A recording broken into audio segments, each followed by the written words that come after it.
What's up, guys? Chase Grant here at the Athlete Market. I'm here with Hayden Carter, pitching coach from Nichols College, and we're going to ask him a few questions. So, first off, what is one thing a baseball player looking to play at the Division III level should know?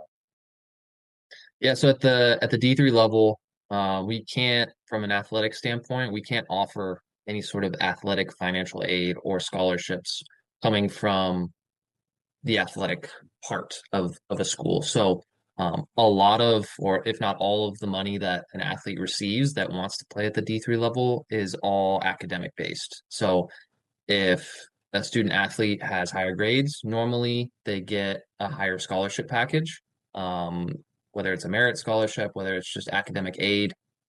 It's all academic based. So unfortunately, we're not like a Division II, Division I level where we can offer athletic scholarships. It's all academic based. What do you specifically look for when watching players on social media versus in person? Yeah, so I think it's hard to truly gauge and assess an athlete, whether it's on Twitter, whether it's on field level, whatever service that you're using, just because you're not there, you're not in person. But I think what I'm looking for on the pitching side, I looked at projectability, how much room an athlete has to grow, gain strength, get stronger, move a little bit better. I think that's number one. Number two is does the arm work? I think anytime you can accompany or pair a bullpen with any sort of data, whether it's velo, whether it's spin rate, whether it's whatever metric you can get, I think that's always helpful. I personally like to see pitchers in person. That's just my personal preference. From a position player standpoint, I think it's easier to get a lot of film, just from your swings that you get in the cage, whether it's in game, on your own with a coach.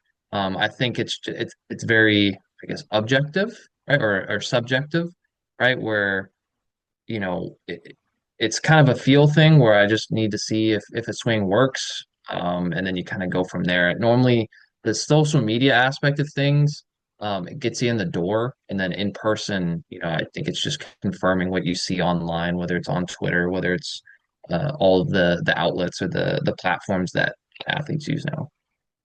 Totally, totally. And lastly, what is one piece of advice that you would give to a high school athlete looking to play college baseball today?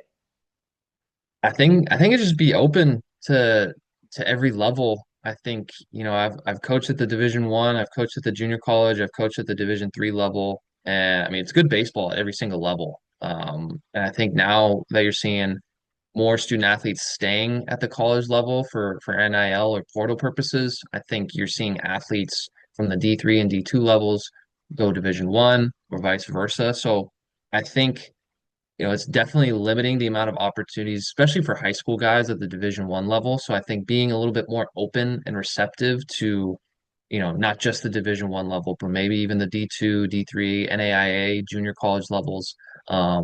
Because yeah, it's not the sexy environments that you see at Vanderbilt, Tennessee, all these like big name places. But at the end of the day, there are a lot of really good programs out there that do a really good job developing their players. And it's still really good baseball. Like California junior college baseball is some of the best baseball in the country. I mean, being there for 6, 7 years, like we beat Division I schools all the time. So, and there's plenty of programs like that across the country at the Division II level, the Division III, the NAIA level. So definitely being open to just not just the Division I level, but a bunch of other levels as well.